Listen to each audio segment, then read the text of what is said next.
I'm JP Dragon. I'm a multi-instrumentalist, singer-songwriter from Jupiter, Florida. Grew up in Palm Beach County, and this is my stomping ground right here at the Juneau Pier, where it all began. And maybe not where it all began, but where a lot of my songs were written and where I do my thing. I come here every day, and definitely feeling my element here.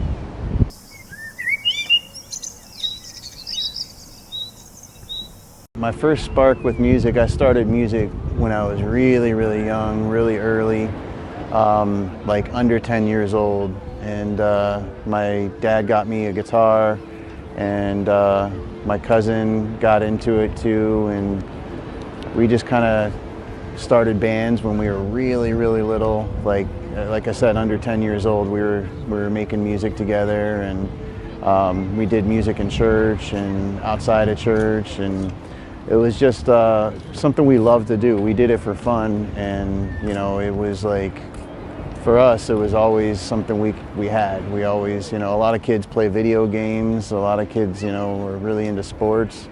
We liked sports. We liked to surf, and we liked to skateboard and stuff. But music was as big a part of our lives as any of that was.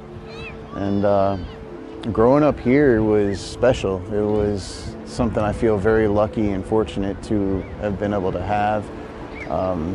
When I was a little older and not able to drive yet, my parents would drop me off here at the pier, and I'd meet up with all my friends, and we'd surf and have lunch and like outings and picnics, and have had birthday parties here. My friends have had birthday parties here, and it's just a spot that's really near and dear to my heart.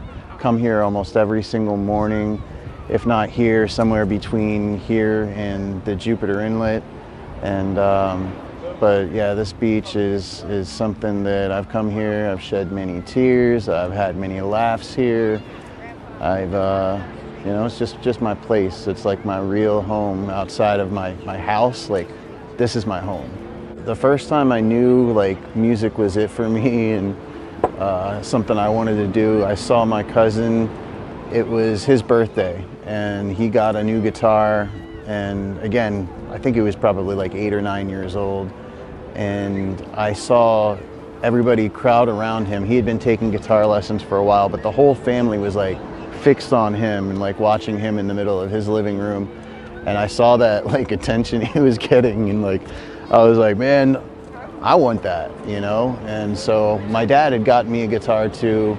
And at first I really didn't like it because it hurt to play it. And so I just, you know, I wasn't able to like fret the instrument well, and I kind of sucked at it to begin with, you know, to be honest. But seeing my cousin get that attention is really what like drove me to like want to do it. And so I took lessons, and my cousin always kind of was a step ahead of me with the lessons, and then after a while I was like, man, forget this. But he stuck with it, and he started teaching me. He kind of gave me his leftover lessons, and over the years he's been like major influence in my life and my music, always been there for me. But yeah, I'd have to say him. You know, he's the reason I got into it for sure. 90s, mid-90s, early 90s. I've done a lot in the studio. I've recorded in so many different studios over the years, between here and Boston, all kinds of different places. But I'd have to say I had a friend of mine, this guy, his name was Paulie G, and he was in an old band in the 60s called Tommy James and the Shondells, and they had a hit song out called Crystal Blue Persuasion. And he took me under his wing when I was like 17, 18 years old. He really kind of helped foster that love for music that I had, the appreciation for new music, old music, but really being in the studio. He taught me what it was like to record, how to do it on a professional level. So he really was the one who cultivated that like musical interest as it pertained to the studio. Yeah, there's a song I have called The Connection. It's called Sweet Sensibilia, The Connection. And everybody thinks on the surface that it's like a weed smoking anthem. And it could be, but the reality is it's not really about that at all. It's actually, so my uncle was a Metro-Dade police officer. He was shot and killed in the line of duty in 1990. And the song is kind of pays homage to him, really. He was not a weed smoker at all. He was far from it. But it's kind of about feeling closer to lost loved ones when you smoke and being able to like connect with their spirit. So I'd have to say that song. When I did that song, I put my all into it. It was the first song I self-produced. I played and wrote all the instruments and kind of consulted myself on it. I didn't really go to anybody else, any outside producer. And I'd have to say that song is, one of my favorites that I have. So I didn't know I had any heart problems until 3 years ago.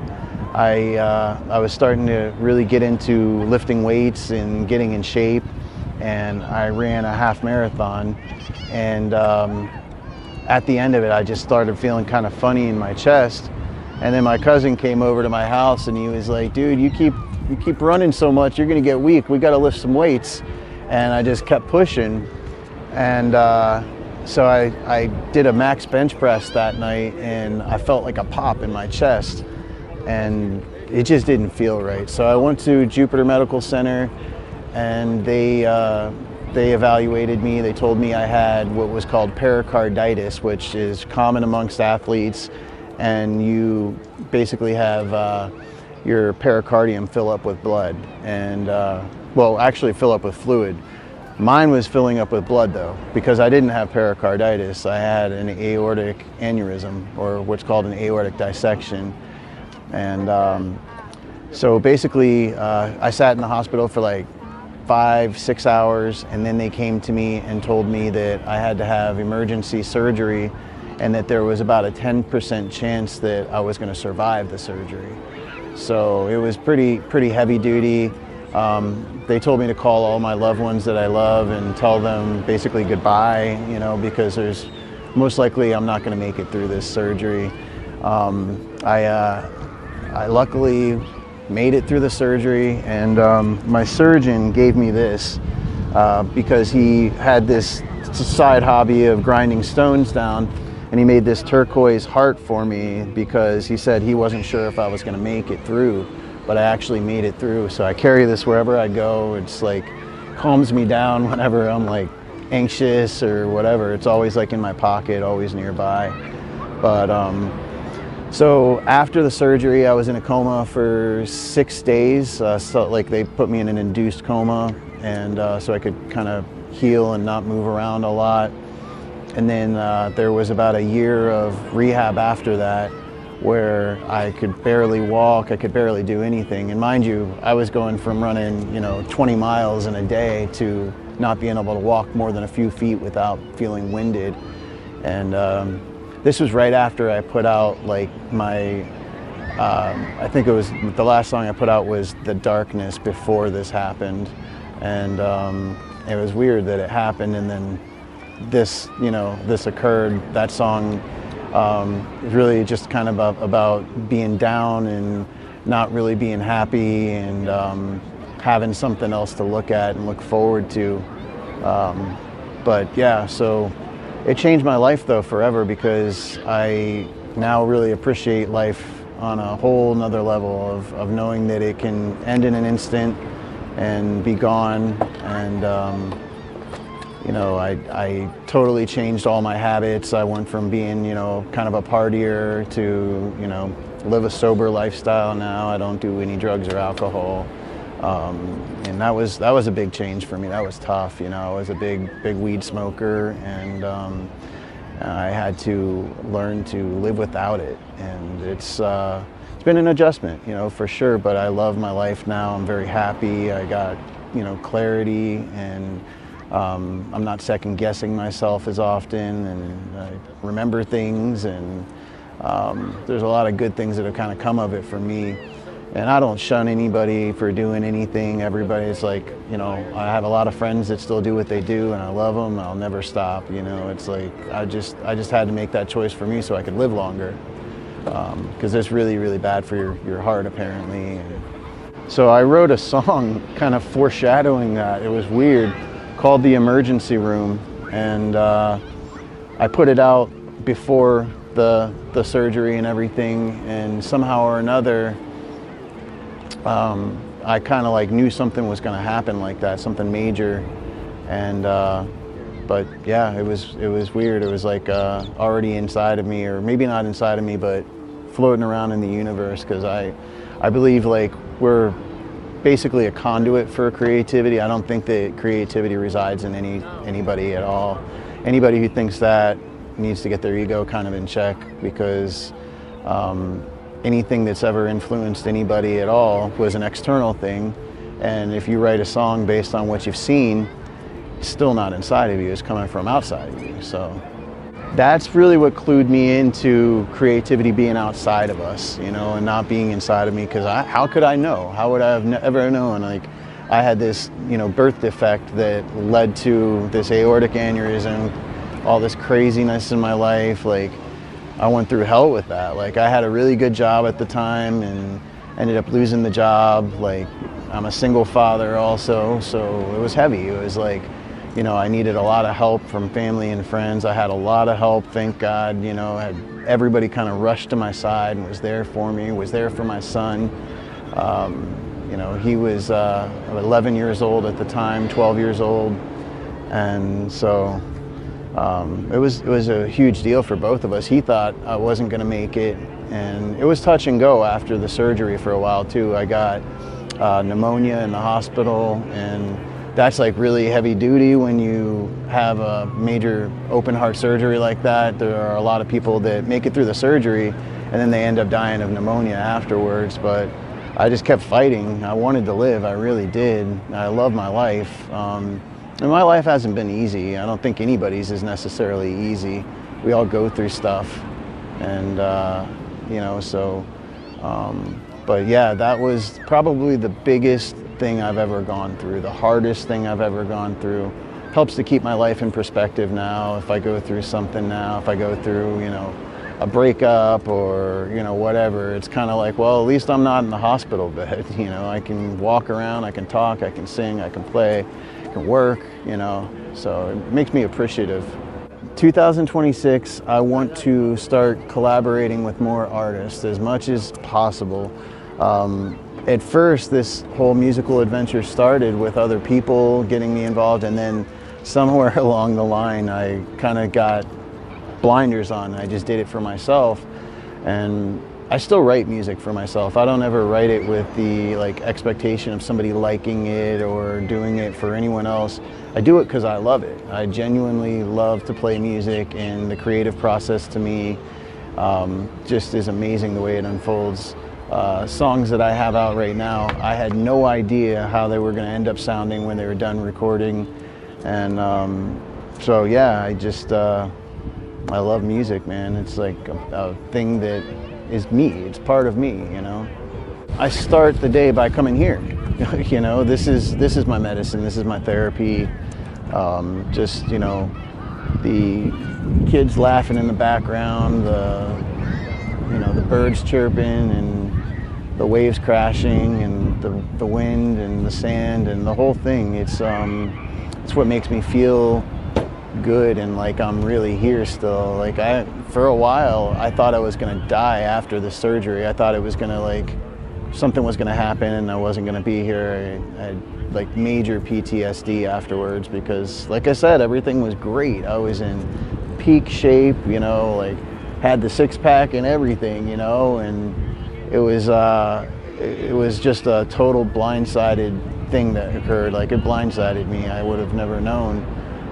So I ended up with PTSD for a while. I mean, I don't know if it ever really goes away, but I did some therapy that really helped me to be able to even talk about it. Now I just am appreciative, you know, that's the biggest thing for me is Every single second that I get here is something that I'm happy to have. I want to feel all that. I want to feel the pain. I want to feel the joy, and like I feel it now on another level. Getting through the day, it's a lot easier than I thought it would be. I used to, you know, every day was you know, the same, and now it feels like it's different. So I don't know how that works out, but I try to have variety in my day. I do have a pretty set routine. Like I said, I come here, I exercise in the morning, you know, usually come here and pray and try to get my mind right, my clarity, and just thank God for everything I have, my life, my son, my family, my friends, my music, you know, my house, my car, everything, you know, like everything I have, I'm really, really grateful for now. Music will always be there for you. You know, your best friend, they might not be there for you. Your mom, dad, they get busy, you know, but music's always there, you know. God and music, they've always been there for me. So say that, you know, like, and if you want something, you can get it. You can do anything you put your mind to. You just gotta really, really try hard and give it effort, you know. Nothing comes easy. Especially mastery of something. If you're trying to be a master of anything, then you're going to be at it for a long, long time before you even get close to that. So it's just a matter of staying consistent, practicing, playing all the time, and loving what you do. Do things that you hate like you love it, you know? And I think the reality is it's a little different for everybody because we all define happiness differently.